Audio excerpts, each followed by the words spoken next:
श्री शिवरक्षाय स्तोत्रम्।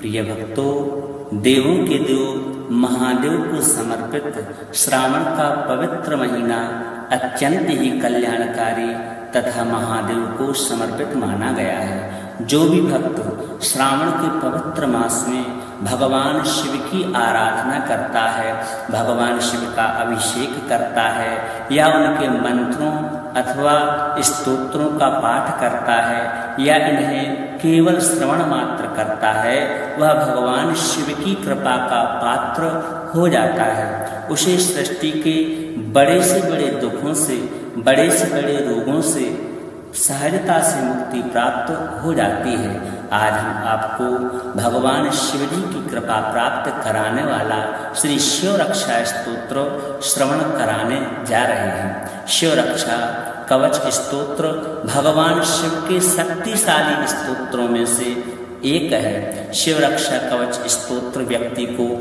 समस्त सांसारिक भय और कष्टों से सदा रक्षा करके परम कल्याण प्रदान करने वाला स्तोत्र है, जिसकी रचना महान योगी, ज्ञानी और भगवान ब्रह्मा के अवतार ऋषि याज्ञवल्क्य ने की थी।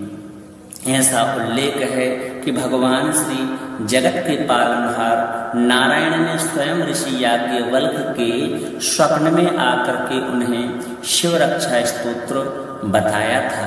भगवान शिव नित्य और अजन्मा हैं। इनका आदि और अंत नहीं होने के कारण से अनादि और अनंत भी हैं। शास्त्रों में भगवान शिव के बारे में कहा गया है कि यस्मात् परम नापरस्मि किंचित, अर्थात जो इस ब्रह्मांड के सर्वोपरि परातत्व हैं, जिनके परे और कुछ भी नहीं है, वही तो भगवान शिव हैं।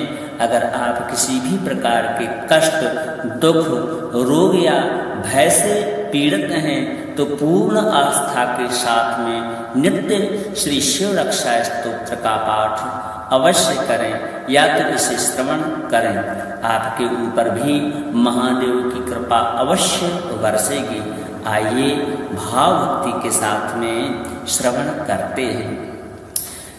अथ श्री शिव रक्षा स्तोत्रम् विनियोगः।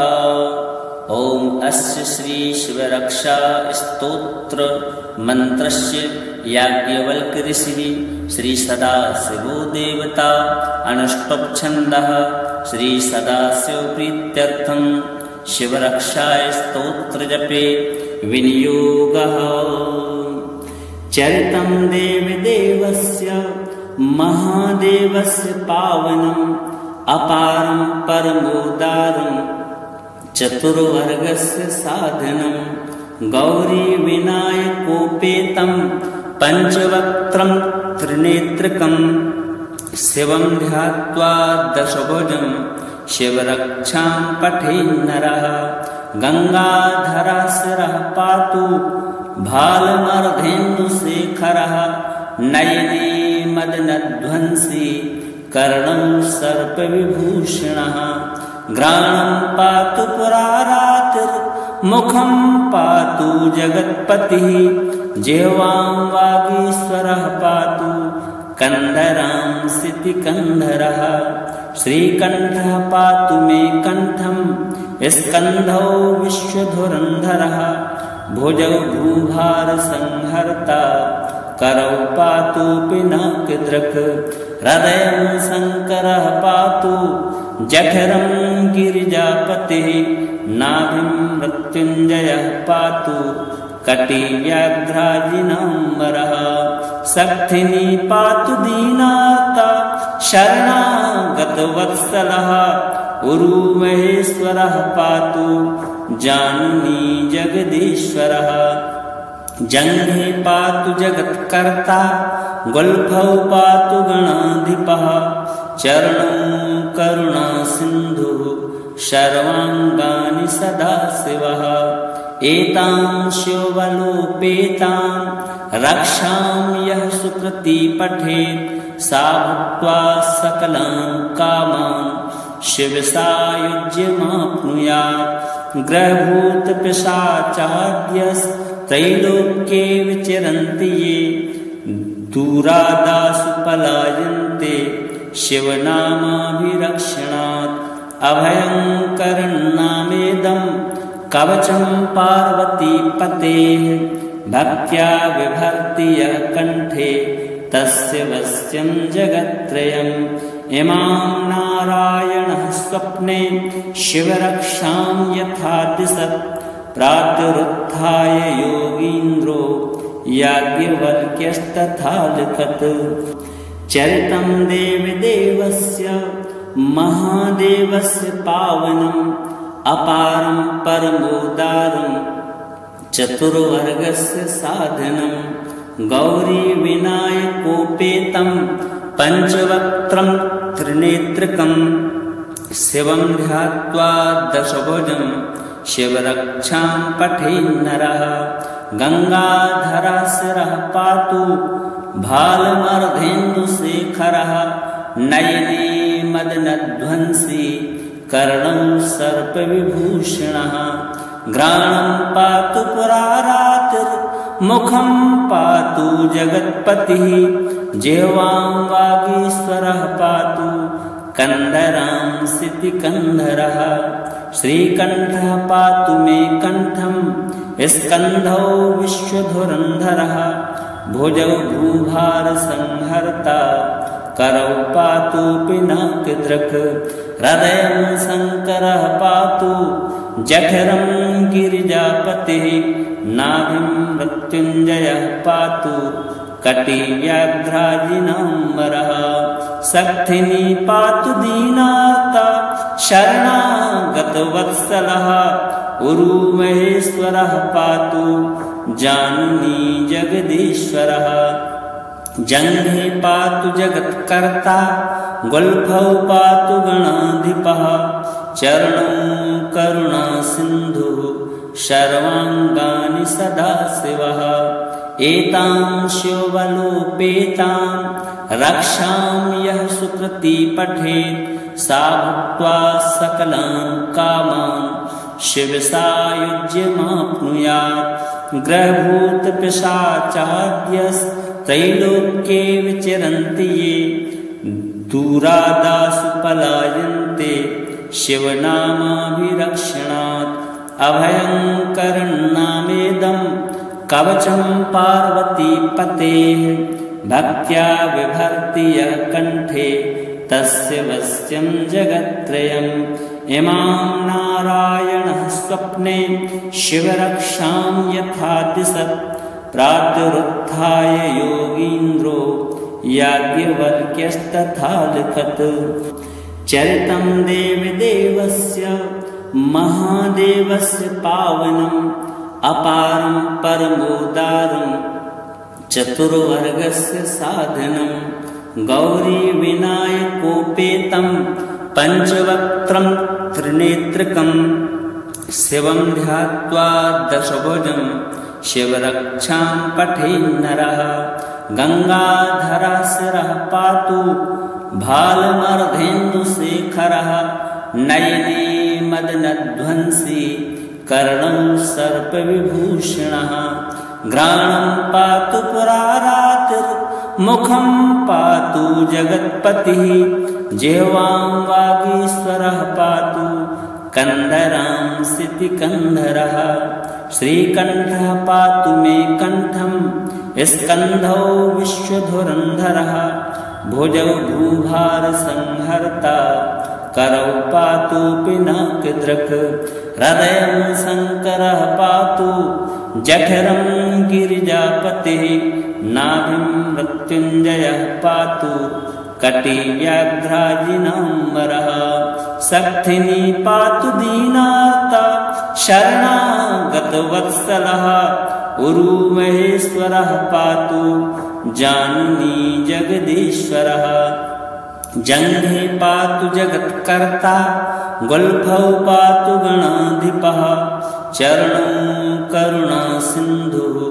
सर्वाङ्गानि सदाशिवः एतां शिवबलोपेतां रक्षां यः सुकृती पठेत् सा भुक्त्वा सकलान् कामान् शिवसायुज्यमाप्नुयात्। ग्रहभूतपिशाचाद्यस्त्रैलोक्ये विचरन्ति ये दूरादासु पलायन्ते शिवनामाभिरक्षणात्। अभयङ्करन्नामेदं कवचं पार्वतीपतेः भक्त्या बिभर्ति यः कण्ठे तस्य वश्यं जगत्त्रयम्। इमां नारायणः स्वप्ने शिवरक्षां यथा दिशत् प्रातरुत्थाय योगीन्द्रो याज्ञवल्क्यस्तथा लिखत्। चरितं देवदेवस्य महादेवस्य पावनम् अपारं परमोदारं चतुर्वर्गस्य साधनम्। गौरीविनायकोपेतं पञ्चवक्त्रं त्रिनेत्रकं शिवं ध्यात्वा दशभुजं शिवरक्षां पठेन्नरः। गङ्गाधराशिरः पातु भालमर्धेन्दुशेखरः नयने मदनध्वंसी कर्णं सर्पविभूषणः। घ्राणं पातु पुरारातिर्मुखं पातु जगत्पतिः जिह्वां वागीश्वरः पातु कन्धरांसितिकन्धरः। श्रीकण्ठः पातु मे कण्ठं स्कन्धौ विश्वधुरन्धरः। भुजौ भूभारसंहर्ता करौ पातु पिनाकदृक्। हृदयं शङ्करः पातु जठरं गिरिजापतिः नाभिं मृत्युञ्जयः पातु कटिव्याघ्राजिनाम्बरः। शक्तिनी पातु दीनार्ता शरणागतवत्सलः। उरुमहेश्वरः पातु जाननी जगदीश्वरः। जङ्घे पातु जगत्कर्ता गुल्फौ पातु गणाधिपः। चरणौ करुणासिन्धुः सर्वाङ्गानि सदाशिवः। एतां शिवबलोपेतां रक्षां यः सुकृती पठेत् सा भुक्त्वा सकलान् कामान् शिवसायुज्यमाप्नुयात्। ग्रहभूतपिशाचाद्यस्त्रैलोक्ये विचरन्ति ये दूरादासु पलायन्ते शिवनामाभिरक्षणात्। अभयङ्करन्नामेदं कवचं पार्वतीपतेः भक्त्या बिभर्ति यः कण्ठे तस्य वश्यं जगत्त्रयम्। इमां नारायणः स्वप्ने शिवरक्षां यथा दिशत् प्रातरुत्थाय योगीन्द्रो याज्ञवल्क्यस्तथा लिखत्। चरितं देवदेवस्य महादेवस्य पावनम् अपारं परमोदारं चतुर्वर्गस्य साधनम्। गौरीविनायकोपेतं पञ्चवक्त्रं त्रिनेत्रकं शिवं ध्यात्वा दशभुजं शिवरक्षां पठेन्नरः। गङ्गाधराशिरः पातु भालमर्धेन्दुशेखरः नयने मदनध्वंसी कर्णं सर्पविभूषणः।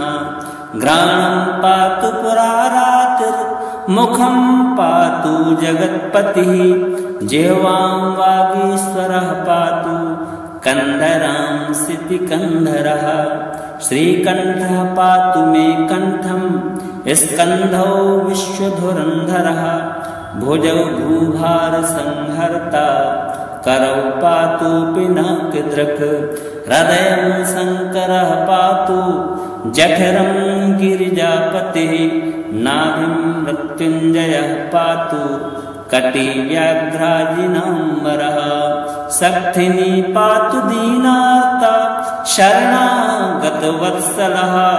उरुमहेश्वरः पातु जाननी जगदीश्वरः।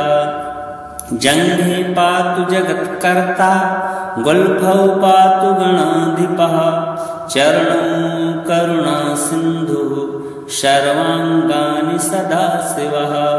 एतां शिवबलोपेतां रक्षां यः सुकृती पठेत् सा भुक्त्वा सकलान् कामान् शिवसायुज्यमाप्नुयात्। ग्रहभूतपिशाचाद्यस्त्रैलोक्ये विचरन्ति ये दूरादासु पलायन्ते शिवनामाभिरक्षणात्।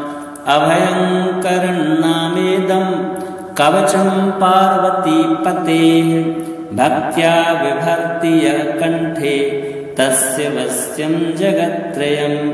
इमां नारायणः स्वप्ने शिवरक्षां यथा दिशत् प्रातरुत्थाय योगीन्द्रो याज्ञवल्क्यस्तथा लिखत्।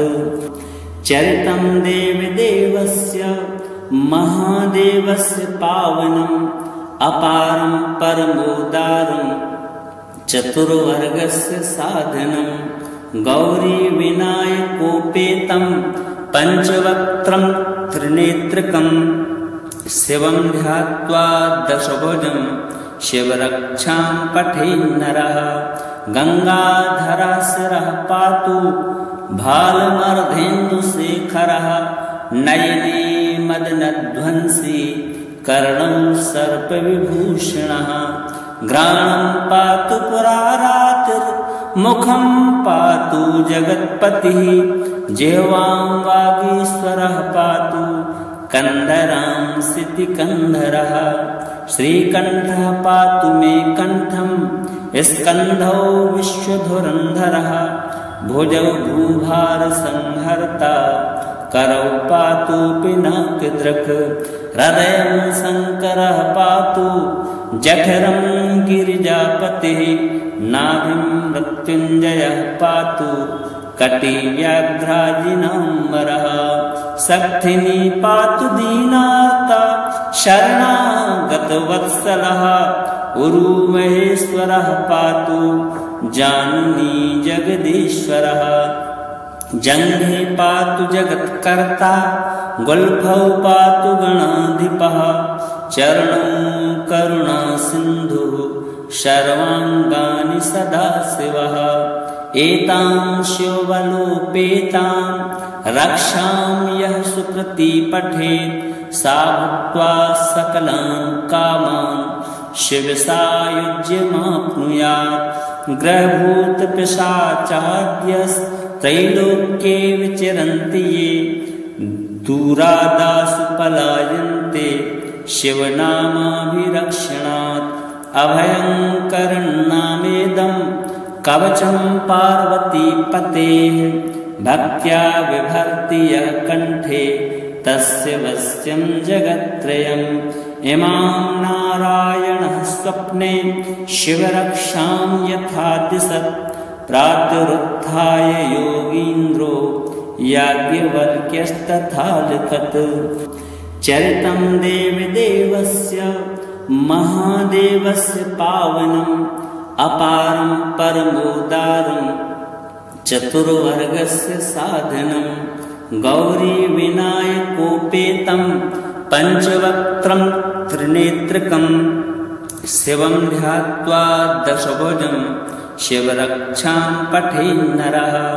गङ्गाधराशिरः पातु भालमर्धेन्दुशेखरः नयने मदनध्वंसी कर्णं सर्पविभूषणः।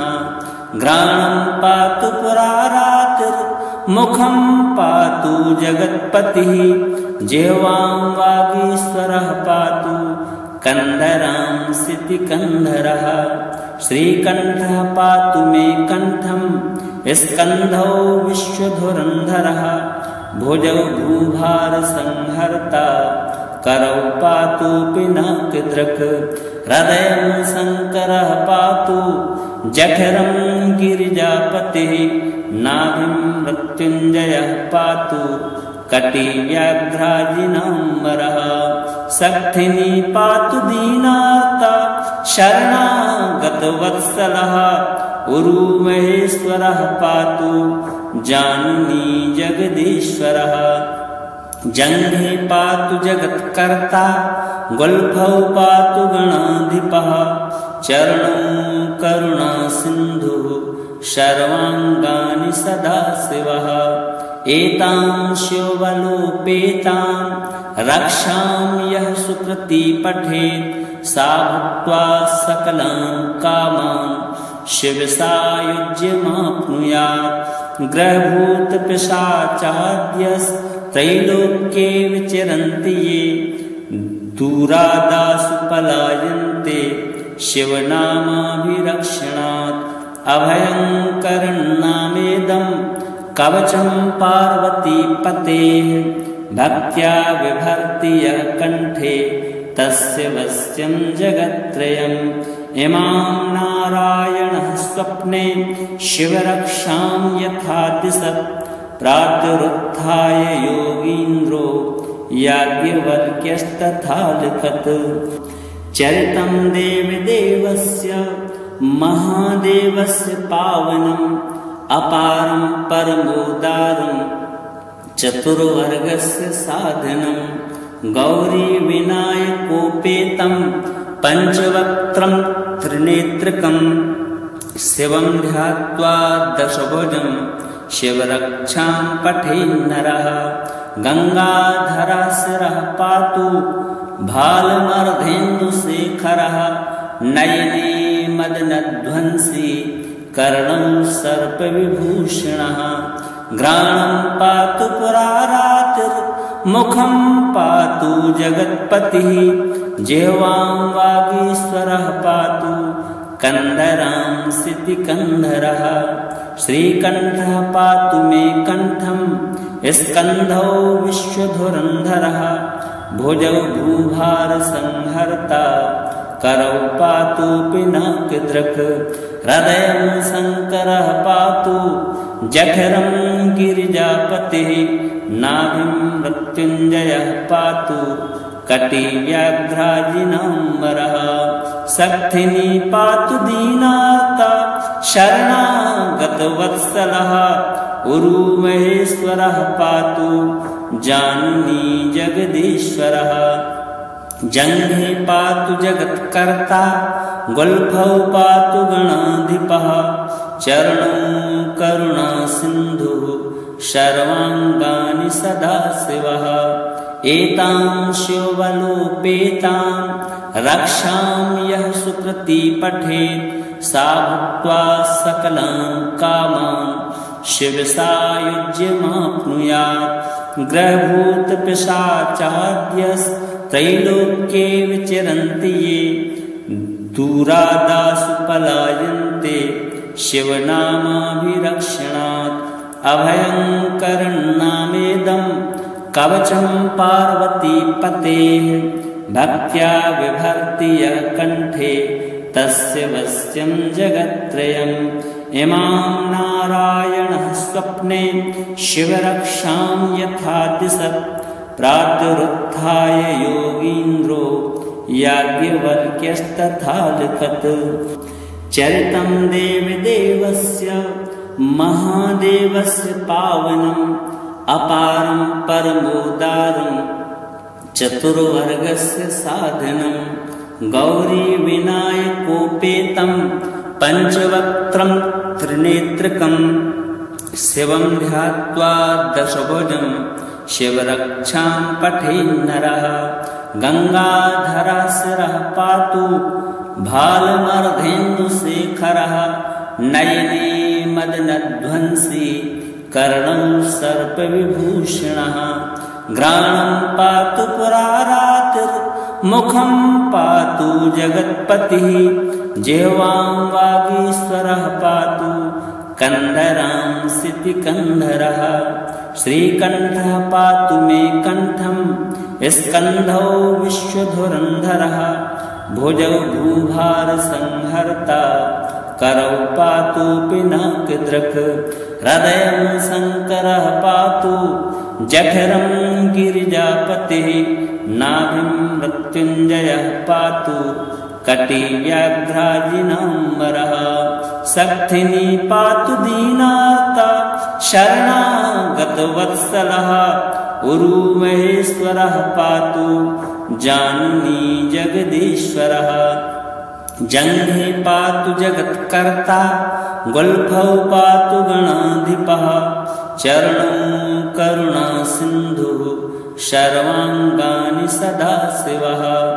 एतां शिवबलोपेतां रक्षां यः सुकृती पठेत् सा भुक्त्वा सकलान् कामान् शिवसायुज्यमाप्नुयात् ग्रहभूतपिशाचाद्यस्त्रैलोक्ये विचरन्ति ये दूरादासु पलायन्ते शिवनामाभिरक्षणात् अभयङ्करन्नामेदं कवचं पार्वतीपतेः भक्त्या बिभर्ति यः कण्ठे तस्य वश्यं जगत्त्रयम् इमां नारायणः स्वप्ने शिवरक्षां यथा दिशत् प्रातरुत्थाय योगीन्द्रो याज्ञवल्क्यस्तथा लिखत् चरितं देवदेवस्य महादेवस्य पावनम् अपारं परमोदारं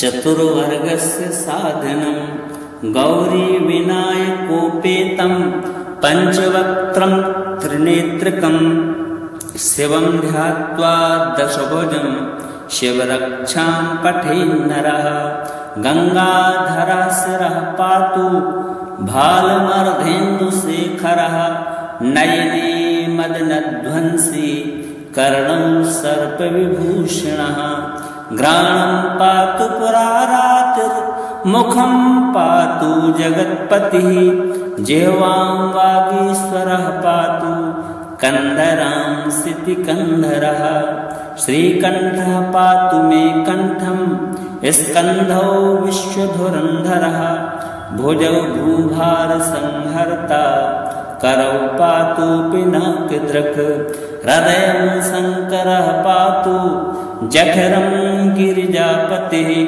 नाभिं मृत्युञ्जयः पातु कटिव्याघ्राजिनाम्बरः शक्तिनी पातु दीनार्ता शरणागतवत्सलः उरुमहेश्वरः पातु जाननी जगदीश्वरः जङ्घे पातु जगत्कर्ता गुल्फौ पातु गणाधिपः चरणौ करुणासिन्धुः सर्वाङ्गानि सदाशिवः एतां शिवबलोपेतां रक्षां यः सुकृती पठेत् सा भुक्त्वा सकलान् कामान् शिवसायुज्यमाप्नुयात् ग्रहभूतपिशाचाद्यस्त्रैलोक्ये विचरन्ति ये दूरादासु पलायन्ते शिवनामाभिरक्षणात् अभयङ्करन्नामेदं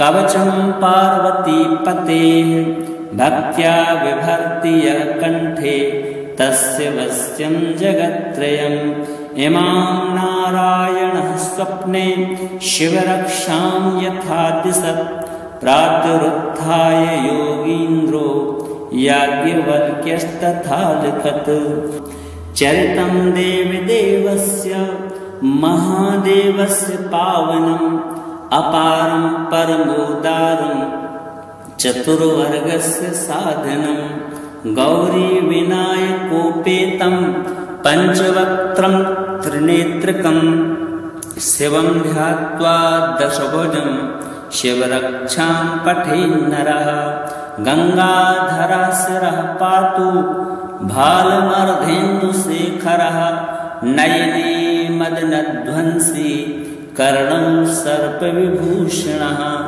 घ्राणं पातु पुरारातिर्मुखं पातु जगत्पतिः जिह्वां वागीश्वरः पातु कन्धरांसितिकन्धरः श्रीकण्ठः पातु मे कण्ठं स्कन्धौ विश्वधुरन्धरः भुजौ भूभारसंहर्ता करौ पातु पिनाकदृक् हृदयं शङ्करः पातु जठरं गिरिजापतिः नाभिं मृत्युञ्जयः पातु कटिव्याघ्राजिनाम्बरः शक्तिनी पातु दीनार्ता शरणागतवत्सलः उरुमहेश्वरः पातु जाननी जगदीश्वरः।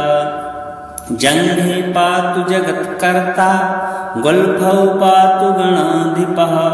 चरणं करुणा सिन्धुः सर्वाङ्गानि सदाशिवः।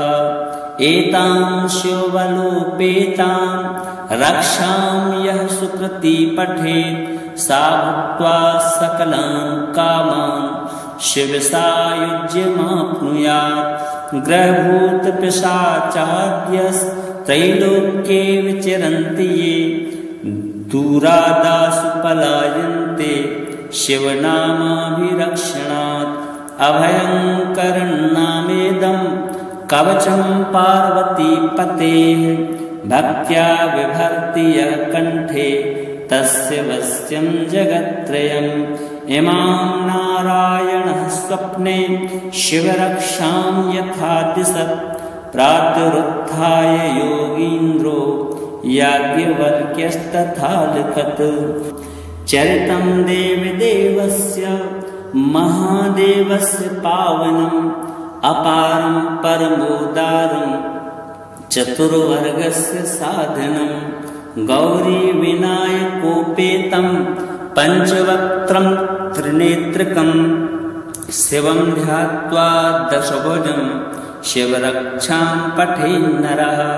गङ्गाधराशिरः पातु भालमर्धेन्दुशेखरः। नयने मदनध्वंसी कर्णं सर्पविभूषणः। घ्राणं पातु पुरारातिर्मुखं पातु जगत्पतिः। जिह्वां वागीश्वरः पातु कन्धरां सितिकन्धरः। श्रीकण्ठः पातु मे कण्ठं स्कन्धौ विश्वधुरन्धरः। भुजौ भूभारसंहर्ता करौ पातु पिनाकदृक्। हृदयं शङ्करः पातु जठरं गिरिजापतिः। नाभिं मृत्युञ्जयः पातु कटिव्याघ्राजिनाम्बरः। शक्तिनी पातु दीनार्ता शरणागतवत्सलः। उरुमहेश्वरः पातु जाननी जगदीश्वरः। जङ्घे पातु जगत्कर्ता गुल्फौ पातु गणाधिपः। चरणं करुणा सिन्धुः सर्वाङ्गानि सदाशिवः। एतां शिवबलोपेतां रक्षां यः सुकृती पठेत् सा भुक्त्वा सकलान् कामान् शिवसायुज्यमाप्नुयात्। ग्रहभूतपिशाचाद्यस्त्रैलोक्ये विचरन्ति ये दूरादासु पलायन्ते शिवनामाभिरक्षणात्। अभयङ्करन्नामेदं कवचं पार्वतीपतेः भक्त्या बिभर्ति यः कण्ठे तस्य वश्यं जगत्त्रयम्। इमां नारायणः स्वप्ने शिवरक्षां यथा दिशत् प्रातरुत्थाय योगीन्द्रो याज्ञवल्क्यस्तथा लिखत्। चरितं देवदेवस्य महादेवस्य पावनम् अपारं परमोदारं चतुर्वर्गस्य साधनं। गौरीविनायकोपेतं पञ्चवक्त्रं त्रिनेत्रकं शिवं ध्यात्वा दशभुजं शिवरक्षां पठेन्नरः। गङ्गाधराशिरः पातु भालमर्धेन्दुशेखरः। नयने मदनध्वंसी कर्णं सर्पविभूषणः। घ्राणं पातु पुरारातिर्मुखं पातु जगत्पतिः। जिह्वां वागीश्वरः पातु कन्धरां सितिकन्धरः।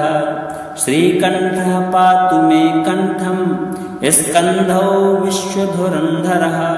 भुजौ भूभारसंहर्ता करौ पातु पिनाकदृक्।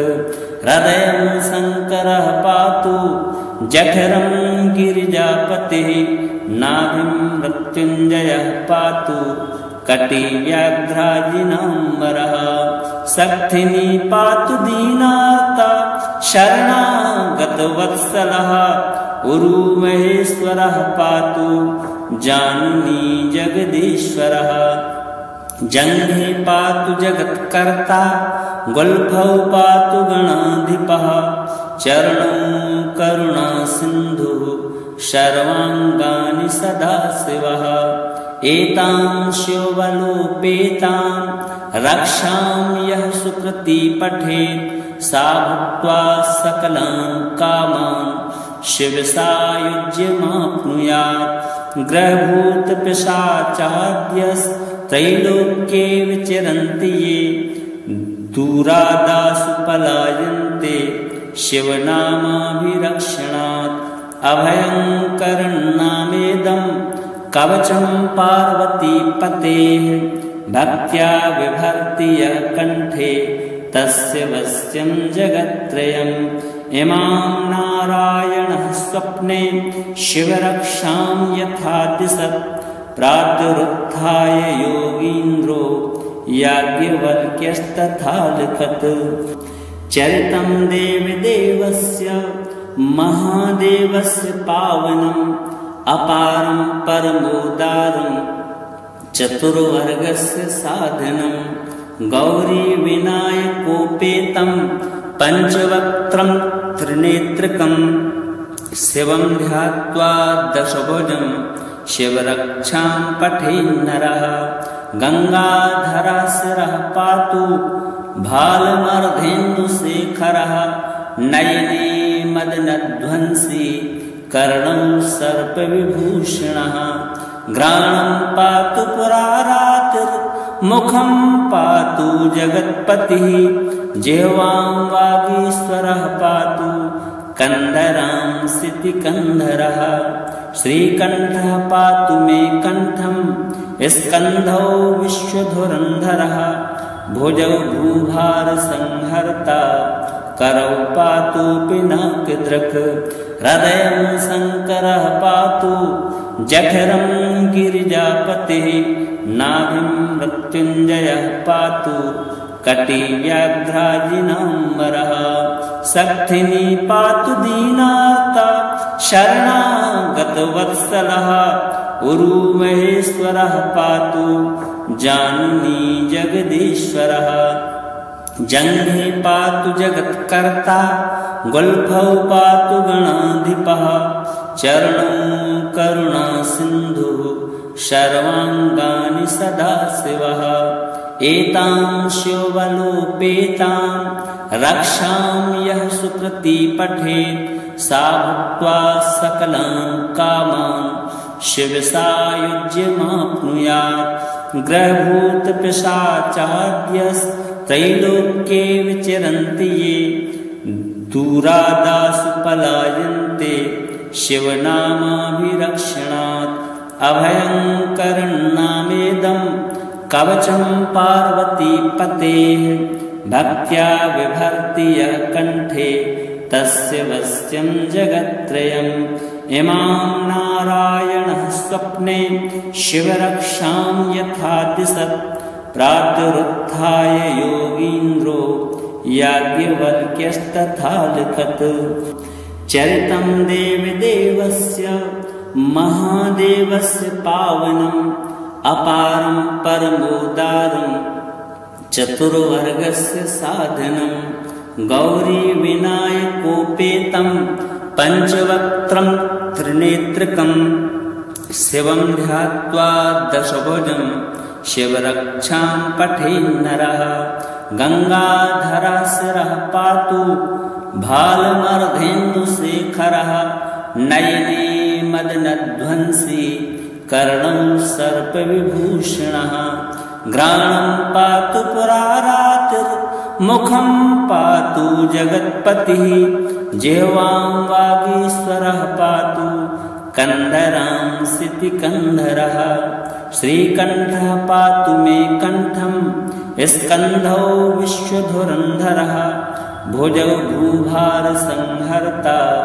करौ पातु पिनाकदृक् हृदयं शङ्करः पातु जठरं गिरिजापतिः नाभिं मृत्युञ्जयः पातु कटिव्याघ्राजिनाम्बरः शक्तिनी पातु दीनार्ता शरणागतवत्सलः उरुमहेश्वरः पातु जाननी जगदीश्वरः जङ्घे पातु जगत्कर्ता गुल्फौ पातु गणाधिपः चरणं करुणासिन्धुः सर्वाङ्गानि सदाशिवः एतां शिवबलोपेतां रक्षां यः सुकृती पठेत् सा भुक्त्वा सकलान् कामान् शिवसायुज्यमाप्नुयात् ग्रहभूतपिशाचाद्यस्त्रैलोक्ये विचरन्ति ये